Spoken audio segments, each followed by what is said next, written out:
Pravi poklic za razvoj regije, da bi se čim več mladih odločilo za poklice, ki jih gospodarstvo potrebuje.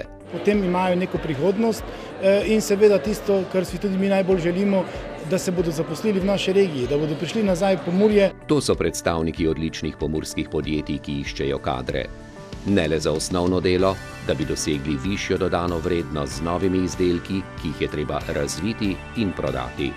Iščemo kader, ki je zmožen upravljati več različnih opravil in se potem tudi skupaj z razvojem tehnologije v podjetju dodatno izobraževati in napredovati. Zato je pomembno učencem svetovati, naj upoštevajo potrebe trga. Iskani so tehniški poklici.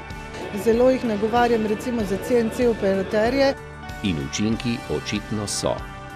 Ves čas poslušamo, da primanjkuje kvaliteten kader, da kadra ni. Na Medikopu lahko povem, da vsak dan nam na vrata trkajo ljudje, kateri imajo ogromno znanja, ogromno izkušenj. Zato pa so dobrodošla tudi odprta vrata podjetij. Ja, da vidimo različne poklice. Meni je to ful zanimivo zaradi tega, ker dosti izkušenj dobimo z tega, pa mogoče še kaj novega vidimo. Če bomo uspeli, da bo tega čim več, potem bo dodana vrednost v regiji rasla in tudi plače bodo rasle za dodano vrednostjo in vsem nam bo boljše.